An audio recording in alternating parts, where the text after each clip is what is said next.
അസ്സലാമു അലൈക്കും വറഹ്മത്തുള്ളാഹി. സ്പിരിച്വൽ ഗ്രോത്ത് ചലഞ്ചസിൻ്റെ മൂന്നാമത് വീഡിയോ ആണിത്. റജബ് വരുന്നതിന് മുമ്പ് തന്നെ സ്പിരിച്വൽ ഗ്രോത്ത് ചലഞ്ചസിൻ്റെ ആദ്യ വീഡിയോ നമ്മൾ ചെയ്തിരുന്നു. നിങ്ങളത് കാണാത്ത ആളാണെങ്കിൽ ഈ ചാനലിൽ അതൊന്ന് ശ്രദ്ധിച്ചതിന് ശേഷം രണ്ടാമതൊരു വീഡിയോ കൂടെ ചെയ്തിട്ടുണ്ട്. ആ കാര്യങ്ങളും കൂടെ ശ്രദ്ധിച്ചതിന് ശേഷം ഈ വീഡിയോയിലേക്ക് വരുമ്പോൾ കൂടുതലൊരു ക്ലാരിറ്റി കിട്ടും. ഒരുപാട് റമളാനുകൾ നമ്മുടെ ജീവിതത്തിൽ കഴിഞ്ഞു പോയിട്ടുണ്ട്.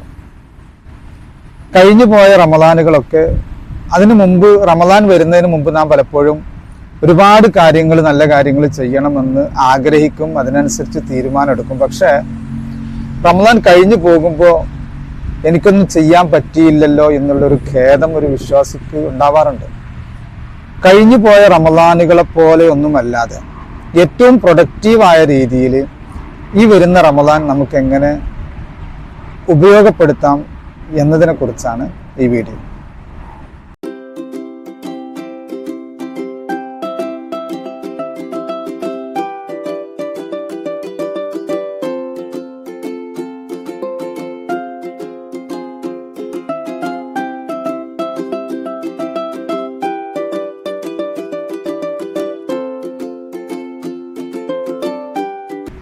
ഏറ്റവും ആദ്യത്തെ കാര്യം, റമളാൻ കഴിഞ്ഞ് പെരുന്നാളിന് പുതിയ ഡ്രസ്സ് ധരിക്കും എല്ലാവരും.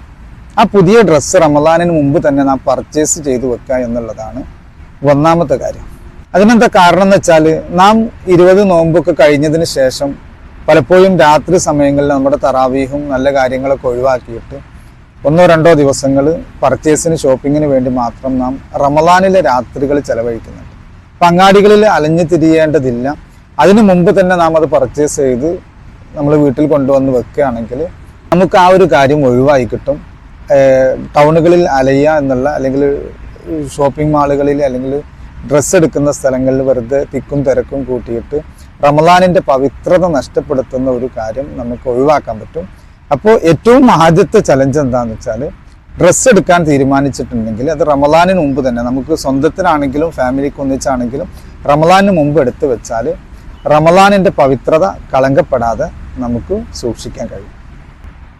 നമ്മുടെ ചലഞ്ചിൽ രണ്ടാമത്തെ കാര്യം, ഈ വീഡിയോ കണ്ടു കഴിഞ്ഞതിന് ശേഷം അല്ലെങ്കിൽ നിങ്ങൾക്കൊരു ഒഴിവുള്ള സമയത്ത് റമളാനിന് മുമ്പായിട്ട് പരലോകത്തെക്കുറിച്ചുള്ളൊരു വഅള് കേൾക്കുക എന്നുള്ളതാണ്.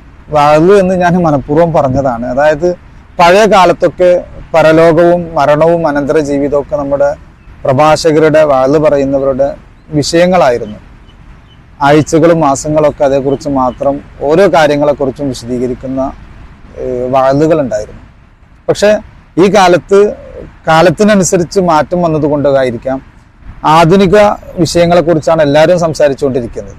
അപ്പോൾ പരലോകത്തെക്കുറിച്ചൊരു ധാരണ ചില ആളുകളുടെ ഫേസ്ബുക്ക് പോസ്റ്റോ അല്ലെങ്കിൽ കമൻറ്റുകളൊക്കെ കണ്ടാൽ വിശ്വാസികളായ ആളുകൾ, എന്ന് വെച്ചാൽ വിശ്വാസികളുടെ പേരുള്ളവർ പോലും പരലോക വിശ്വാസത്തെ തള്ളിപ്പറയുന്ന രീതിയിൽ ചിലതൊക്കെ കാണാവുന്നതാണ്. അപ്പോൾ പരലോകത്തെക്കുറിച്ചുള്ള ഒരു ധാരണ, പൊതുവായിട്ട് നമുക്ക് പരലോകം, മരണവും അനന്തര ജീവിതം ഉണ്ട് എന്നൊക്കെ ധാരണ ഉണ്ടെങ്കിലും മരണം, ഖബർ, മഹ്ശർ, ഹിസാബ്, മീസാന്, സിറാത്ത്, സ്വർഗം, നരകം, ഇതേക്കുറിച്ചൊക്കെ വിശദമായി വിശദീകരിക്കുന്ന ആളുകളുടെ വഅളുകൾ, പ്രഭാഷണങ്ങൾ നമുക്ക് യൂട്യൂബിലൊക്കെ ലഭ്യമാണ്. ഇത് ഏതെങ്കിലും ഒരു വീഡിയോ നിങ്ങൾക്ക് ഇഷ്ടപ്പെടുന്ന ഉസ്താദുമാർ ആരാണോ അവരുടെ, അത് ഏത് വിഭാഗത്തിൻ്റെ ആളുകളാണെങ്കിലും നിങ്ങൾക്ക് ഇഷ്ടപ്പെടുന്ന ആളുകൾ, നിങ്ങൾ വിശ്വസിക്കുന്ന, ബഹുമാനിക്കുന്ന ഒരു ഉസ്താദിൻ്റെ ഒരു വീഡിയോ, പരലോകത്തെക്കുറിച്ച് വിശദമായി പറയുന്ന ഒരു വീഡിയോ നിങ്ങൾ കണ്ടിരിക്കുക എന്നുള്ളതാണ്. അപ്പോൾ നമുക്ക് പരലോകത്തെക്കുറിച്ചൊരു ചിന്ത വരും, മരണാനന്തര ജീവിതത്തെക്കുറിച്ചൊരു വിശ്വാസം വരും. അപ്പം ഇങ്ങനെയൊക്കെ ആകുമ്പോൾ നാം ചെയ്യുന്ന അമലുകൾക്ക്, നമ്മൾ തൗബ ചെയ്യുമ്പോൾ, നമുക്ക് ദിക്ർ ചെല്ലുമ്പോൾ ഇതിനൊക്കെ ഒരു കൂടുതലൊരു ഇഖ്ലാസ് കിട്ടാൻ, നമ്മെ സ്വയം പരലോകത്തെക്കുറിച്ച് ഓർമ്മിപ്പിക്കാനൊക്കെ അത് സഹായകരമാണ്. അപ്പോൾ റമളാനിന് മുമ്പായിട്ട് ചെയ്യേണ്ടുന്ന കാര്യങ്ങളിൽ ഇത് പ്രത്യേകം ഓർമ്മിച്ച് വെക്കാം. പരലോകത്തെക്കുറിച്ച് കേൾക്കാൻ പറ്റുന്ന പരമാവധി നല്ലൊരു വഅള് കേൾക്കുക എന്നുള്ളതാണ് രണ്ടാമത്തെ കാര്യം. മൂന്നാമത്തേത്, നമുക്ക് നോമ്പും തറാവീഹും ആണല്ലോ റമളാനിൽ ഏറ്റവും പ്രധാനപ്പെട്ടത്. അപ്പോൾ ഈ തറാവീഹ് നിസ്കരിക്കുമ്പോൾ പലപ്പോഴും നമ്മൾ ഏറ്റവും വേഗത്തിൽ, നമ്മളൊക്കെ നേരത്തെ നിസ്കരിച്ച ആളുകളാണ്, ഏറ്റവും വേഗത്തിൽ കഴിയുന്ന സ്ഥലത്ത് അല്ലെങ്കിൽ ഏറ്റവും വേഗത്തിൽ നിസ്കരിക്കാനാണ് പലപ്പോഴും നമ്മൾ ശ്രമിക്കുക. വേഗത്തിൽ നിസ്കരിക്കുക എന്ന് പറഞ്ഞാൽ നബി സല്ലല്ലാഹു അലൈഹി വസല്ലമ തങ്ങൾ പറഞ്ഞിട്ടുണ്ട്, ഹസ്സിനു നവാഫിലക്കും ഫബിഹാ തുക്മലുൽ ഫറായിദ്. നിങ്ങൾ നിങ്ങളുടെ സുന്നത്തുകളെ ഏറ്റവും ഭംഗിയായ രീതിയിൽ, ഏറ്റവും പരിപൂർണമായ രീതിയിൽ നിർവഹിക്കണം. കാരണം അതുകൊണ്ടാണ് നിങ്ങളുടെ ഫർളുകൾക്ക് വന്നു പോകുന്ന ന്യൂനതകളെ പരിഹരിക്കപ്പെടുക എന്നാണ്. ഫർള് നിസ്കാരങ്ങളെ പരലോകത്ത് പരിശോധിക്കപ്പെടുന്ന സമയത്ത് അതിലെന്തെങ്കിലും ന്യൂനതകൾ വന്നിട്ടുണ്ടെങ്കിൽ റബ്ബ് സുബ്ഹാനഹു വ തആല അവനക്ക് എന്തെങ്കിലും സുന്നത്തുണ്ടോ, സുന്നത്ത് നിസ്കാരങ്ങൾ നിർവഹിച്ചിട്ടുണ്ടോ എന്ന് പരിശോധിക്കും അത്ര. അങ്ങനെ സുന്നത്തുകളെ കൊണ്ട് നമ്മുടെ ഫർളുകളുടെ ന്യൂനതകൾ പരിഹരിക്കാൻ പറ്റുന്ന കാര്യമാണ് സുന്നത്തുകൾ. അപ്പൊ സുന്നത്തുകൾ ഏറ്റവും ഹസ്സിനു എന്നാണ് നബി സല്ലല്ലാഹു അലൈഹി വസല്ലമ തങ്ങൾ പറഞ്ഞത്. അപ്പൊ ഏറ്റവും ഭംഗിയായ പരിപൂർണമായ രീതിയിൽ വേണം സുന്നത്തുകൾ നിർവഹിക്കാൻ. അപ്പോൾ വജ്ജഹത്ത് ഓതണം. ഫാത്തിഹയ്ക്ക് ശേഷം ഒറ്റക്ക് നിസ്കരിക്കുന്ന ആളാണെങ്കിൽ സുന്നത്ത് നിസ്കാരങ്ങളിൽ ഈ സൂറത്തുകൾ ഓതണം, തസ്ബീഹുകൾ പൂർണ്ണമായിട്ട് ചൊല്ലണം, അത്തഹിയാത്തിൽ ചെറിയൊരു ദുആ എങ്കിലും നിർവഹിക്കണം. ഈ കാര്യങ്ങൾ ശ്രദ്ധിക്കുക എന്നുള്ളതാണ്. ഒന്നാമത് വജ്ജഹത്ത് ഓതുക എന്നുള്ള കാര്യം, ഇമാമോട് കൂടെ നിസ്കരിക്കണം, വജ്ജഹത്ത് ഓതുക എന്നുള്ള കാര്യം. അതേപോലെ അത്തഹിയാത്തിൽ മുത്തുനബി സല്ലല്ലാഹു അലൈഹി വസല്ലമ തങ്ങളുടെ പേരിലും ആലിന്റെ പേരിലും സ്വലാത്ത് ചെല്ലുക, വാല ആലി സയ്യിദന മുഹമ്മദ്. പിന്നെ ഏറ്റവും ചുരുങ്ങിയത് റബ്ബി ഗ്ഫിർലി എന്ന ദുആയെങ്കിലും സ്വലാത്തിന് ശേഷം നിർവഹിക്കുക അത്തഹിയാത്തിൽ. അതേപോലെ അല്ലെങ്കിൽ കുറച്ചുകൂടി സമയം കിട്ടുന്നുണ്ടെങ്കിൽ അത്തഹിയാത്തിന്റെ അവസാന ദുആയിലുള്ള ഏറ്റവും അവസാന ഭാഗം, അതായത് അല്ലാഹുമ്മ ഗ്ഫിർലി മാ ഖദ്ദംതു വമാ അഖർതു എന്ന് തുടങ്ങുന്ന അവിടെ നിന്ന് കഴിഞ്ഞിട്ട് അല്ലാഹുമ്മ ഇന്നി അഊദു ബിക മിൻ അദാബിൽ ഖബ്ർ വമിൻ അദാബിൻ നാർ വമിൻ ഫിത്നത്തിൽ മഹ്യാ വൽ മമാത്ത് വമിൻ ഫിത്നത്തിൽ മസീഹിദ് ദജ്ജാൽ. ഈ ഒരു ഭാഗമെങ്കിലും തറാവീഹിന്റെ അത്തഹിയാത്തിൽ ചൊല്ലാൻ വേണ്ടിയിട്ട് ശ്രദ്ധിക്കുക. അപ്പോൾ നമ്മുടെ സുന്നത്ത് നിസ്കാരങ്ങൾ നബി സല്ലല്ലാഹു അലൈഹി വസല്ലമ തങ്ങൾ പറഞ്ഞ പോലെ ഒരു ഏകദേശം ഒരു പരിപൂർണമായ രീതിയിലേക്ക് എത്തും. അപ്പോൾ ഈ ഒരു കാര്യം തറാവീഹിൽ ശ്രദ്ധിക്കുക. അതോടൊപ്പം സുന്നത്തുകളെ കുറിച്ച് പറയുമ്പോൾ റവാത്തിബ് സുന്നത്തുകളെ പറയാനുണ്ട്. റവാത്തിബ് സുന്നത്തുകൾ എന്ന് പറഞ്ഞാൽ ഫർള് നിസ്കാരങ്ങൾക്ക് മുമ്പോ ശേഷമുള്ള സുന്നത്ത് നിസ്കാരങ്ങൾക്കാണ് റവാത്തിബ് എന്ന് പറയാം.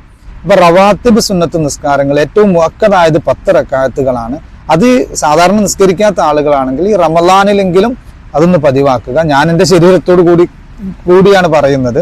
അപ്പോൾ അത് ഏതൊക്കെയാണെന്ന് ശ്രദ്ധിക്കുക. ഒന്ന്, സുബ്ഹിന്റെ മുമ്പുള്ള 2 റക്അത്ത് സുന്നത്ത് നിസ്കാരം, അത് ഏറ്റവും പ്രധാനപ്പെട്ട റവാത്തിബ് സുന്നത്താണ്. അതൊരിക്കലും മിസ് ചെയ്യാൻ പാടില്ല. റവാത്തിബ് സുന്നത്തുകൾ ഏറ്റവും പ്രധാനപ്പെട്ടതാണ്. സുബ്ഹിക്ക് മുമ്പുള്ള റക്അത്തൽ ഫജ്രി ഖൈറും മിനദ് ദുനിയ വമാ ഫീഹ, അങ്ങനെ ഹദീസുകളിലുണ്ട്. ഏറ്റവും പ്രധാനപ്പെട്ട സുന്നത്ത് റവാത്തിബ് സുന്നത്താണ്, സുബ്ഹിന്റെ മുമ്പുള്ള 2 റക്അത്ത് സുന്നത്ത്. അപ്പോൾ സുബ്ഹ് നിസ്കാരം നിർവഹിക്കുക. സുബ്ഹിന് മുമ്പിൽ 2 റക്അത്ത് സുന്നത്ത്, ളുഹറിന് മുമ്പ് 2 റക്അത്ത് നിസ്കരിക്കുക, ളുഹർ നിസ്കാരം കഴിഞ്ഞിട്ട് 2 റക്അത്ത് നിസ്കരിക്കുക. ഇപ്പൊ 6 റക്അത്തായി. അസറിന് മുഅക്കദായ സുന്നത്തില്ല, അസറിന് മുമ്പ് സുന്നത്ത് നിസ്കാരമുണ്ട്. പിന്നെ മഗ്രിബിന് ശേഷം 2 റക്അത്ത് മുഅക്കദായ സുന്നത്താണ്. ഇശാഇന് ശേഷവും 2 റക്അത്ത് മുഅക്കദായ സുന്നത്താണ്. ഇങ്ങനെ 10 റക്അത്തുകൾ മുഅക്കദായ സുന്നത്തുണ്ട്. അത് നമ്മൾ ഈ റമളാനിലെങ്കിലും ഒന്ന് പതിവാക്കാൻ ശ്രദ്ധിക്കുക. കാരണം റവാത്തിബ് സുന്നത്തുകളാണ് ഫർള് നിസ്കാരങ്ങൾ, അല്ലെങ്കിൽ സുന്നത്ത് നിസ്കാരങ്ങളാണ് ഫർള് നിസ്കാരങ്ങളിലെ ന്യൂനതകളൊക്കെ പരിഹരിക്കാൻ ഏറ്റവും നല്ലത്. റവാത്തിബ് സുന്നത്തുകളെ കുറിച്ച് പറയുമ്പോൾ നമ്മൾ നേരത്തെ പറഞ്ഞ ജമാഅത്ത് മറന്നു പോകരുത്. റമളാനിൽ പലപ്പോഴും ഈ അത്താഴം കഴിച്ചിട്ട് പിന്നെ അവിടെ തന്നെ കിടന്നുറങ്ങുന്ന ആളുകളുണ്ട്. അത് ഒഴിവാക്കുക. പള്ളിയിലേക്ക് പോവുക. സുബഹ് ഒരു ജമാഅത്തും, അത് നമ്മൾ ആദ്യം തന്നെ തീരുമാനിക്കണം. ഈ റമളാനിലെ ഒറ്റ 30 ദിവസത്തെ അല്ലെങ്കിൽ 29 ദിവസത്തെ ഒരു ജമാഅത്തും ഞാൻ ഒഴിവാക്കൂല എന്ന് ആദ്യം തന്നെ തീരുമാനിക്കുക. തീരുമാനം എടുക്കേണ്ടുന്നതിൽ പെട്ടതാണ്. ഈ സുന്നത്ത് നിസ്കാരങ്ങളെ കുറിച്ച് പറഞ്ഞപ്പോൾ അതിൻ്റെ കൂടെ അങ്ങ് പറഞ്ഞു എന്ന് മാത്രം.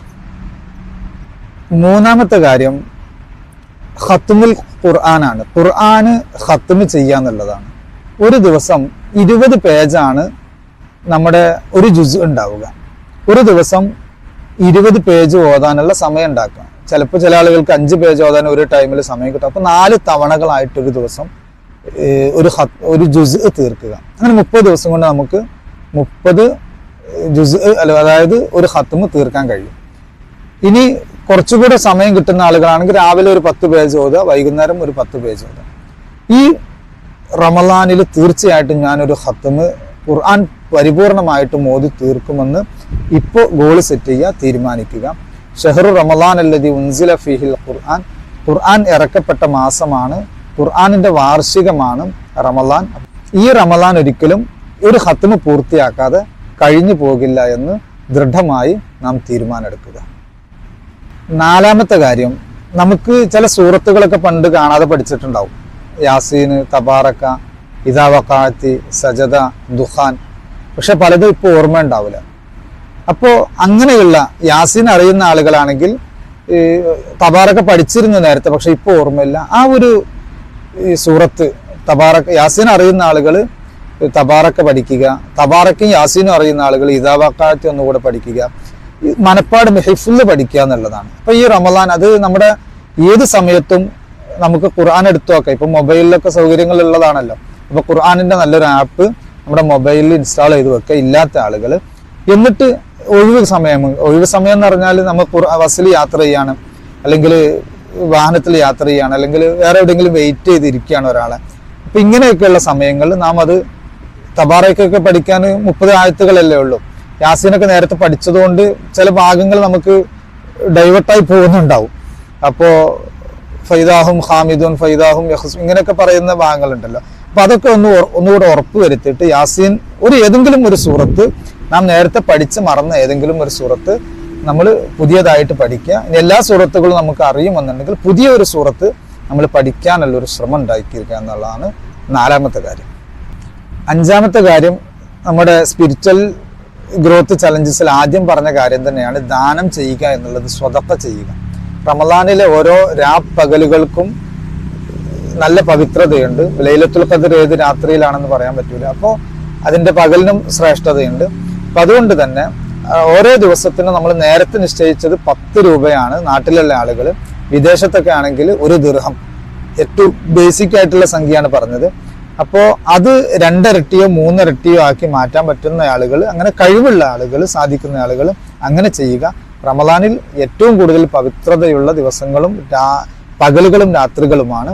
അപ്പോൾ എല്ലാ ദിവസവും നമ്മുടെ ഒരു സംഖ്യ ദാനം ചെയ്യാൻ കഴിയുമെങ്കിൽ അങ്ങനെ ചെയ്യുക. അല്ലെങ്കിൽ മാസത്തിൽ എല്ലാം ഓരോ ദിവസവും മാറ്റി വെക്കുക ദാനത്തിന് വേണ്ടി. അത് ഏതെങ്കിലും ഒരു ദിവസം അത് അർഹതപ്പെട്ട ആളുകൾക്ക് ദാനം കൊടുക്കുക എന്നതാണ് അഞ്ചാമത്തെ കാര്യം. ചിലപ്പോൾ ദാനം കൊടുക്കാൻ പറ്റുന്ന ഒരാളെ നമ്മളെ കൺമുമ്പിൽ ചിലപ്പോൾ എപ്പോഴും കിട്ടിക്കൊള്ളണമെന്നില്ല. അങ്ങനെയുള്ള സമയങ്ങളിൽ നമുക്ക് ഒരുപാട് സോഷ്യൽ മീഡിയയിലൊക്കെ സഹായം അഭ്യർത്ഥിച്ചുകൊണ്ടുള്ള ബാങ്ക് അക്കൗണ്ടുകൾ ഇതൊക്കെ വരില്ല. അപ്പോൾ നമുക്ക് ഏറ്റവും അർഹതപ്പെട്ട ആളാണെന്ന് തോന്നുന്ന ആളുകൾക്ക് ഒരു 313 രൂപയോ അങ്ങനെയൊക്കെയുള്ള ഒരു സംഖ്യ നമ്മുടെ അക്കൗണ്ടിൽ നിന്ന് ട്രാൻസ്ഫർ ചെയ്ത് കൊടുക്കുക. വിദേശത്തുള്ള ആളുകളും അങ്ങനെയുള്ള കാര്യങ്ങൾ ചെയ്താൽ അർഹതപ്പെട്ട ആളുകളിലേക്ക് അത് എത്താൻ സഹായകരമാവും. ആറാമത്തെ കാര്യം തഹ്ലീലാണ്. ലാ ഇലാഹ ഇല്ലല്ലാഹ് എന്ന ദിക്റിന് വലിയ മഹത്വമുണ്ട്. അതിൻ്റെ മഹത്വം എന്തെങ്കിലും പറയണ്ടേ എന്ന് കരുതി ഞാനിങ്ങനെ റെഫർ ചെയ്ത് നോക്കിയപ്പോൾ അതിൻ്റെ മഹത്വം പറയാൻ വേണ്ടി മാത്രം ഒരുപാട് മഹത്വങ്ങളാണ് ലാ ഇലാഹ ഇല്ലല്ലാഹ്. എല്ലാവർക്കും അറിയുന്നതാണ്. മീസാനിൽ ഭാരം തൂങ്ങുന്ന ദിക്റുകളിൽ പെട്ടതാണ് ലാ ഇലാഹ ഇല്ലല്ലാഹ് എന്ന് പറയുന്നത്. ഈ ലാ ഇലാഹ ഇല്ലല്ലാഹ് എന്ന ദിക്റ് 70,000 തവണ ഒരാള് അയാളുടെ ജീവിതത്തിൽ ചൊല്ലിയാൽ അയാൾക്ക് നരകത്തിൽ തൊട്ട് മോചനം ലഭിക്കുന്നതാണ് ഹദീസിലുള്ളത്. അപ്പൊ അതുകൊണ്ട് തന്നെ അല്ലെങ്കിലും ലാ ഇലാഹ ഇല്ലല്ലാഹ് എന്ന ദിക്റിന് ധാരാളം പവറുണ്ട്. ഇത്ഖ് ഏതായാലും നിർബന്ധമാണ്. ലാ ഇലാഹ ഇല്ലല്ലാഹ് മിൻ സുദ്ഖി ഖൽബിഹി എന്ന് ഹദീസിൽ കാണാം. ഔ കമാ ഖാൽ, അതായത് ഈ ആത്മാർത്ഥതയോടുകൂടി ലാ ഇലാഹ ഇല്ലല്ലാഹ് എന്ന ദിക്ർ ഒരാൾ പറഞ്ഞാൽ അയാൾ നരകത്തിൽ നിന്ന് മോചിതനായി സ്വർഗം അയാൾക്ക് ഉറപ്പാകും എന്നുള്ളതാണ്. ദഖ്ലൽ ജന്ന എന്ന് ഹദീസിൽ കാണാം. അപ്പോൾ ഈ ലാ ഇലാഹ ഇല്ലല്ലാഹ് എന്നത് 70,000 തവണ നമ്മൾ എനിക്ക് വേണ്ടി ഞാൻ ചൊല്ലുമെന്ന് തീരുമാനിക്കുക. നമ്മുടെ നാട്ടിലൊക്കെ മരണപ്പെട്ടു പോയി കഴിഞ്ഞാൽ അവർക്ക് തെഹ്ലീൽ സംഘടിപ്പിക്കാറുണ്ടല്ലോ. 70,000 തെഹ്ലീലാണ് ചൊല്ലുക. അത് അയാൾക്ക് ഹദിയയാണ് ചെയ്യുക മരണപ്പെട്ട്. അപ്പൊ എനിക്ക് വേണ്ടി ഞാൻ തന്നെ ചൊല്ലുമെന്ന് തീരുമാനം എടുക്കുക. ഈ റമളാനിൽ എന്ന് സ്റ്റാർട്ടിംഗ് ആണ്. റമളാനിൽ ഒരു 10,000 ലാ ഇലാഹ ഇല്ലല്ലാഹ് എന്ന് ദിക്ർ ചൊല്ലുക. എനിക്ക് തോന്നുന്നു ഒരു ദിവസം 300 ചില്ലറ ലാ ഇലാഹ ഇല്ലല്ലാഹ് എന്ന് ചൊല്ലിയാൽ 30 ദിവസം കൊണ്ട് 10,000 ദിക്റാവും എന്നുള്ളതാണ്. അപ്പൊ റമളാനിൽ 10,000 ചൊല്ലുക. റമളാൻ, ശവ്വാൽ, ദുൽഖഅദ, ദുൽഹിജ്ജ, മുഹറം, സഫർ, റബീഉൽ അവ്വലിൽ നമുക്കത് 70,000 ആയിട്ട് പൂർത്തിയാക്കാൻ കഴിയും.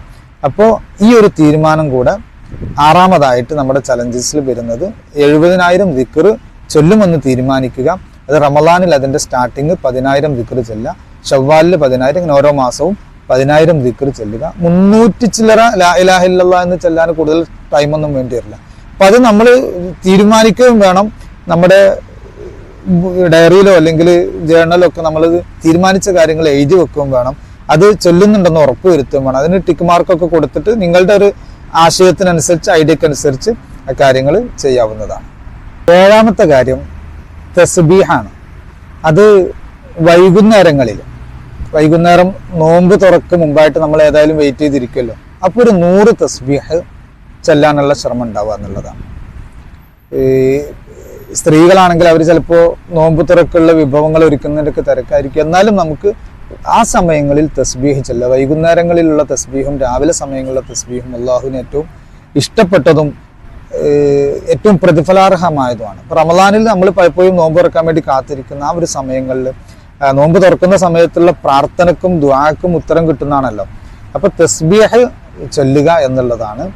ഒരു 100 തസ്ബീഹ് എല്ലാ ദിവസവും കഴിയുന്ന ദിവസങ്ങളിലൊക്കെ 100 തസ്ബീഹ് ചൊല്ലാനുള്ള ശ്രമം ഉണ്ടാവുക എന്നുള്ളതാണ് 7ാമത്തെ കാര്യം.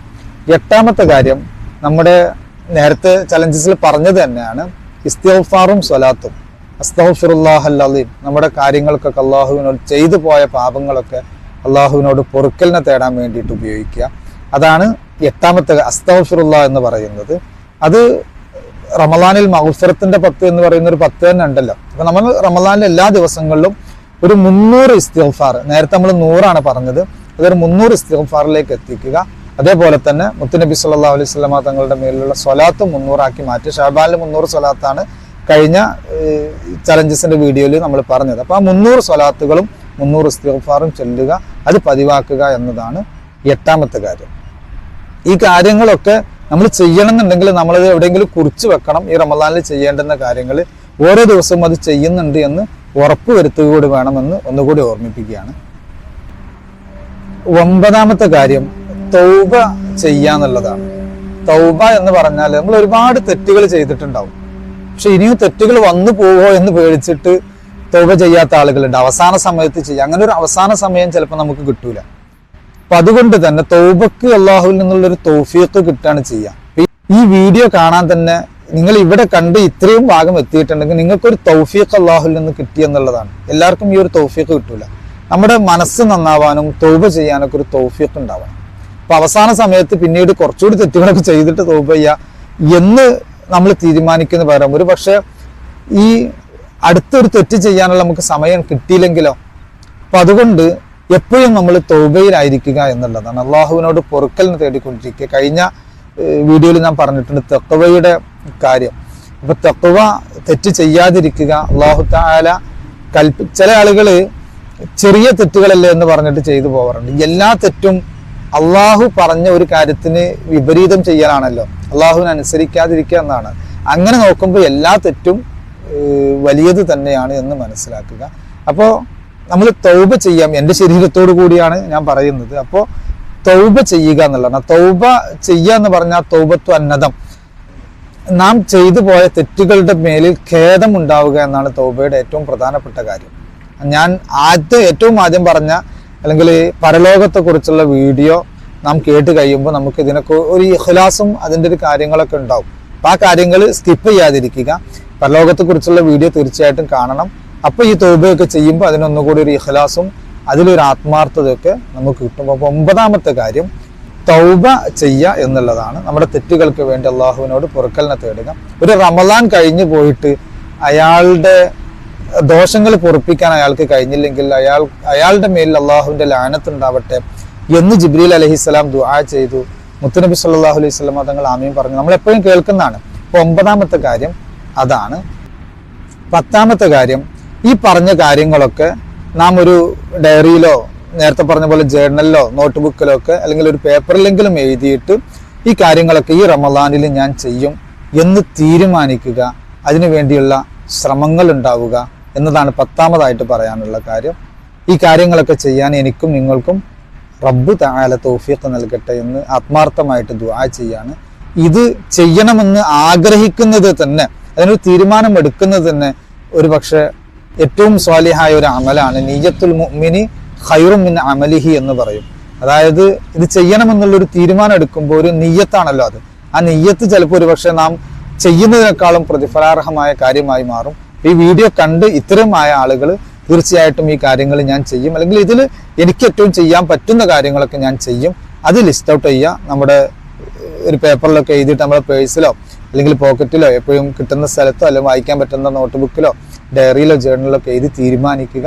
അല്ലാഹു തആല തൗഫീഖ് ചെയ്യട്ടെ എന്ന് ഒരിക്കൽ കൂടി ദുആ ചെയ്യുന്നു. പിന്നെ എൻ്റെ ഒരു പുസ്തകത്തെക്കുറിച്ച് മുമ്പ് ഒരു വീഡിയോ ചെയ്തിരുന്നു. ആ പുസ്തകത്തെക്കുറിച്ച് അറിയാത്ത ആളുകൾ, പുസ്തകം ആവശ്യമുള്ളവർ തുടർന്ന് അങ്ങോട്ട് ഞാൻ ആ പുസ്തകത്തെക്കുറിച്ച് ചെയ്ത വീഡിയോ ഒന്നുകൂടെ പോസ്റ്റ് ചെയ്യുന്നുണ്ട്. അത് ആവശ്യമുള്ള ആളുകൾ മാത്രം അത് കാണുക. പുസ്തകം താല്പര്യമുള്ള ആളുകൾ ഓർഡർ ചെയ്യുക. ജീവിതത്തിലൊരു മാറ്റം വരുത്താൻ ഒരുപക്ഷെ ആ പുസ്തകത്തിന് സാധിക്കുമെന്നാണ് എൻ്റെ പ്രതീക്ഷ. അല്ലാഹു തആല അതും സ്വീകരിക്കട്ടെ. അസ്സലാമു അലൈക്കും വറഹ്മത്തുള്ളാഹി. അസ്സലാമു അലൈക്കും വറഹ്മത്തുള്ളാഹി. നമ്മുടെ 24 hours എങ്ങനെ പ്രൊഡക്റ്റീവായിട്ട് ഉപയോഗിക്കാമെന്ന വീഡിയോക്ക് ശേഷം ചില കമൻറ്റുകളും മെസ്സേജുകളൊക്കെ ചോദിച്ചിരുന്നു. സ്ത്രീകൾക്ക് മാത്രമുള്ള ഒരു ടൈം ടേബിൾ നിർദ്ദേശിക്കാവോ, അതിനെക്കുറിച്ചൊരു വീഡിയോ ചെയ്യാൻ വന്നത്. അതിനൊരു ഉത്തരമായിട്ടാണ് ഞാൻ വന്നിട്ടുള്ളത്. അൽ മുസ്ലിമ, മുസ്ലിം സ്ത്രീയുടെ ഒരു ദിവസത്തെ ജീവിതക്രമം. ഇത് ഞാൻ എഴുതിയൊരു പുസ്തകമാണ്. രാവിലെ തഹജ്ജുദിന് എഴുന്നേറ്റത് മുതൽ രാത്രി ഉറങ്ങുന്നത് വരെയുള്ള കാര്യങ്ങൾ ക്രമമായി വിവരിക്കുന്നൊരു പുസ്തകമാണത്. അതിൽ ആത്മീയ കാര്യങ്ങളുണ്ട്, ഭൗതിക കാര്യങ്ങളുണ്ട്, എല്ലാം ഉൾപ്പെടുന്ന നല്ലൊരു ഗൈഡാണ് അൽ മുസ്ലിമ എന്ന പുസ്തകം. ഇത് കഥയോ നോവലോ ഒക്കെ വായിക്കുന്നത് പോലെ വെറുതെ വായിച്ചു പോകാനുള്ള പുസ്തകമല്ല, ജീവിതത്തിൽ പ്രയോഗിക്കാനുള്ള കാര്യങ്ങളാണ്. ഇതിൽ പറഞ്ഞ കാര്യങ്ങൾ ജീവിതത്തിൽ കൊണ്ടുവരുന്നതോടുകൂടി ഇതുവരെ അനുഭവിച്ചിട്ടില്ലാത്തൊരു സന്തോഷവും ആഹ്ലാദവും ആത്മീയാനുഭൂതിയൊക്കെ കിട്ടുന്നൊരു ജീവിതമായിട്ട് നിങ്ങളുടെ ജീവിതം മാറും എന്ന് 100% ഉറപ്പാണ്.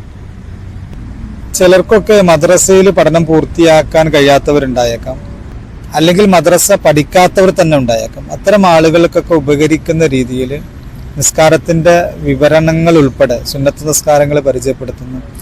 വ്യത്യസ്ത സമയങ്ങളിലും സന്ദർഭങ്ങളിലും ചൊല്ലേണ്ടുന്ന ദുആകൾ, അതേപോലെ ജീവിതത്തിൽ പ്രയാസപ്പെട്ട് ജീവിത പ്രശ്നങ്ങളിൽ ഉഴലുന്ന ആളുകൾക്കുള്ള പരിഹാര മാർഗങ്ങൾ, ആത്മീയ മാർഗങ്ങൾ, ഇതൊക്കെ വിവരിക്കുന്നതോടൊപ്പം നിങ്ങളുടെ സ്പിരിച്വൽ സ്റ്റാറ്റസ് ഇപ്പോൾ എവിടെ നിൽക്കുന്നു എന്ന് ടെസ്റ്റ് ചെയ്യാനുള്ള മാർഗം, time management, daily planning, journal റൈറ്റിങ്ങിനെ കുറിച്ച്, അതേപോലെ ഇസ്ലാമിക് ഹാബിറ്റ് ട്രാക്ക് ചെയ്യുന്നതിന് പ്രത്യേകമായ പേജുകൾ, ഇങ്ങനെ കാര്യങ്ങളൊക്കെയുള്ള നല്ലൊരു ഗൈഡാണ് അൽ മുസ്ലിമ. അതോടൊപ്പം തന്നെ നിസ്കാരത്തിൽ നാം പതിവായി ഓതി വരുന്ന ചെറിയ സൂറത്തുകൾ, സൂറത്തുൽ ഫീൽ മുതലുള്ള സൂറത്തുകളുടെ അർത്ഥങ്ങളും ഇതിൽ ഉൾപ്പെടുത്തിയിട്ടുണ്ട്. നിങ്ങളുടെ ജീവിതത്തിൽ, സ്ത്രീകളുടെ ജീവിതത്തിൽ പ്രത്യേകിച്ച് ഒരു ചേഞ്ച് വരുത്താൻ ഈ പുസ്തകത്തിന് സാധിക്കും എന്നതുറപ്പാണ്. ഈ പുസ്തകം ആവശ്യമുള്ളവർ ഇവിടെ കൊടുക്കുന്ന നമ്പറിൽ വാട്സപ്പ് ചെയ്യുക. നിങ്ങളുടെ ഉമ്മാക്കും ഭാര്യക്കും മകൾക്കും സഹോദരിമാർക്കൊക്കെ സമ്മാനിക്കാവുന്ന ഏറ്റവും നല്ലൊരു സമ്മാനമാണ് അൽ മുസ്ലിമ. Thank you.